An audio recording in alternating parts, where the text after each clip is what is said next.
r/ask ReadIT. What did school try to teach you that was obviously false? I had more than one teacher argue with me about the spelling of my name. Same. People would, helpfully, correct it on official documents too, like both my parents and I somehow didn't know my name. More recently, my nibblings kindergarten teacher taught them to spell their name wrong. I'll give the teacher that the name is unusual for our area, not made up, just rare, but it's on the kid's paperwork and the kid knew it was wrong. I drew a picture of a butterfly in preschool and got in trouble for arguing with my teacher because she said butterflies don't have legs, so my picture wasn't accurate. I always wanted to go back to some of those teachers and tell them, remember me? You told me butterflies don't have legs. You were wrong. The fun part was they called my parents in for a meeting because I disrespected the teacher by telling her she was wrong. My parents thought that was super fun, especially since they were paying this school. I went to a Catholic elementary school and my teacher told me it was a sin against God to draw animals that didn't exist. I was into dragons like a lot of other 7-year-olds, and I would go to hell if I kept doing it. Kept doing it, elevator to hell still hasn't arrived. Elevator incoming. I did a project in middle school where the teacher told us to draw an autumn scene. So I drew out, painted and finished this landscape of like the last few leaves being swept off a tree. And there was leaves on the ground and shit, and there was a lot of detail. I was super proud of it. And then the teacher said she wouldn't accept it, and I'd have to do it all over BC. It didn't seem enough like autumn cause there was no pumpkins. We had a substitute tell us that condoms are bad because HIV is small enough to sneak through the tiny spaces and between the lattice of the latex. It was social studies period. 3 years later I saw him again for one of my science classes. He had us pass around this clipboard with some bullshit sovereign citizen-esque waiver, or agreement, or whatever you want to call it, basically saying we agree to view religious material. He had all of us sign it like a petition and proceeded to put on some weird God is great sort of drama movie. We told our science teacher when he came back and he called the district and got the dude blacklisted. My school never said this, but my parents gave me a version of it. Stand up to them, and they'll leave you alone. I did, and it worked. The problem is I'm actually a pretty big dude and have always been bigger than the kids my age. I won those fights. They backed down because they didn't like getting beat up. It doesn't work if you stand up to them and don't win the fight. I bit my bully and he never laid a hand on me again. I was literally half his size, he was 3 years older than me. He put me in a headlock and started hitting me for giggles. My adrenaline-fueled 5-year-old self sank teeth into his pasty white arm so hard he bruised all the way black. His parents tried to get me kicked out of school because, he's 8, he didn't know what he was doing, while my parents and the school responded, if that's your excuse, Schrickser's 5 and knows even less. Plus the usual questioning as to how their boy decided it was okay to beat up little girls almost half his age and size. When school started preaching, ignore your bully and he will leave you alone, I quietly scoffed and said, no, you bite him. One of my bullies would throw all sorts of shit at me constantly. Erasers in class, sports balls during summer months, snowballs during winter months. He lived on the same street as me and would follow me home with his little brother, throwing at my legs to try and make me fall. It worked a couple times. I got the same ignore them and they'll leave you alone from teachers and never told my parents. I ignored him until the last day of school before Christmas break. And then I packed my backpack with snowballs that I soaked with water to make them hard and icy. I was only going to use them if he threw something at me, and sure enough. I missed most of them because what 8-year-old has good aim, but I hit 2 back to back. One hit him in the throat, then in the forehead. He was knocked on his ass and got the wind knocked out of him. I just walked away. Went home, told my parents what happened. At first my mom was all "you're in so much trouble." Until my dad was like, good. The fucker deserved it. They argued, and in the end she agreed that if this kid had been doing it for 4 months straight, he deserved the one time he got it back. Bully's parents are banging on the door maybe an hour later. Your kid almost killed my son. He was knocked on the ground and couldn't breathe.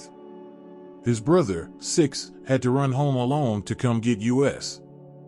My dad put on his let me handle this face and told them if either of the kids bother any of us again, the parents would be the ones on the ground unable to breathe. He called them failures as parents, which is ironic AF given he's an abusive deadbeat, but also true.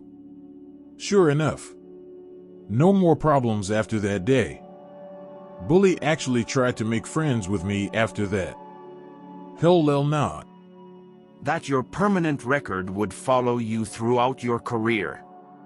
Scaring kids into being good by saying you'll never get a decent job if you don't try hard in school and behave yourself.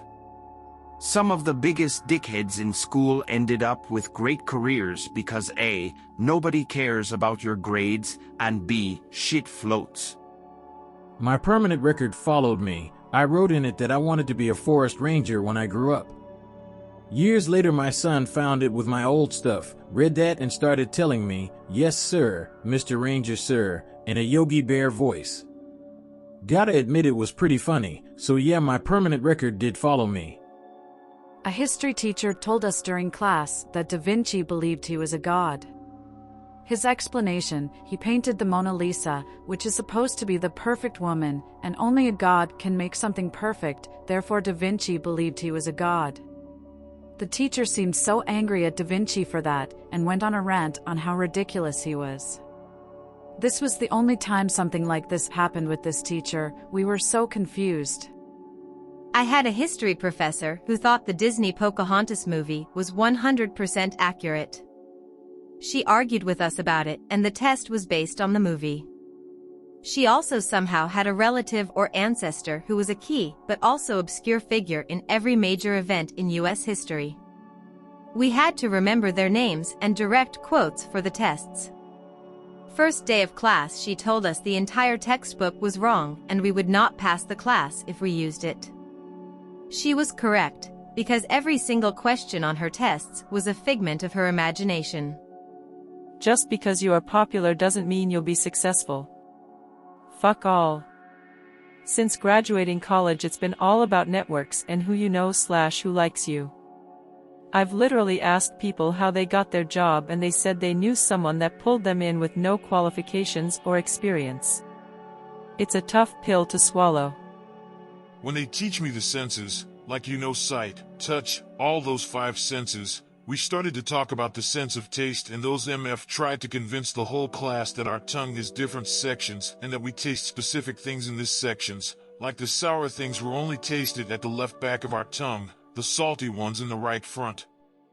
When they told me this I didn't believe it, but all my other classmates did, and they made fun of me for not believing it. Guess who was right all this time? Me? All that shit about the sections of the tongue? Bullshit. In 8th grade sex ed, we were told that if males didn't have some sort of release their testicles would explode. Seriously.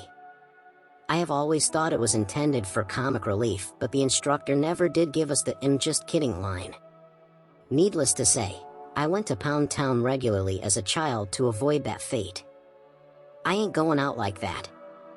Had a high school history teacher, she was originally from Alabama, tried to teach the class that slaves were actually treated very well and that we were being taught propaganda. We were high school students, but we knew bullshit when we heard it. Someone must have said something, because the principal sat in the next couple of days and we got a more realistic view of what happened during the Civil War. It wasn't from my school, but a friend's. Their science teacher would constantly try to explain that uranium was discovered by America, though he just couldn't find out who did, even though while half the class showed proof that it was discovered by a German man in 1789. The teacher would refuse to listen to the class to the point where he would yell at the kids and handed out detentions. My friend still doesn't know why he was so confident about it. Got in an argument with one of my science teachers about narwhals. She seriously thought they were made up, along with bottlenose whales, puffins, and a few other animals. Made me start believing that you didn't actually need qualifications to become a teacher. We had a class in high school where the students helped run a real preschool. It's called a lab preschool. I was printing out some alphabet worksheets for the kids and the teacher told me I couldn't use one that said N is for narwhal because it had to be a real animal, and narwhals were not real. One Google later and she begrudgingly allowed me to use the worksheet. That because I don't believe in Jesus, I can't have good grades because Jesus gives knowledge to the most worthy followers. Also, it was fine that I was sexually assaulted by a male student because he was young and will find Jesus sooner than others. I guess that's what I get for going to some tiny Christian school in the UK. A couple stand out. That I would need cursive writing. I make about 3x for X more than what I thought would be a good salary coming out of college. I literally never use cursive writing. Never. Not even a rare circumstance I have to sign something. It's just squiggle marks. I remember being told I couldn't use calculators on tests because I wouldn't always have one available. Spoiler alert, I always have access to a calculator. And I'm not old. I'm a millennial. I'm not talking like I went to school in the 50s. Just a backwards, outdated school system.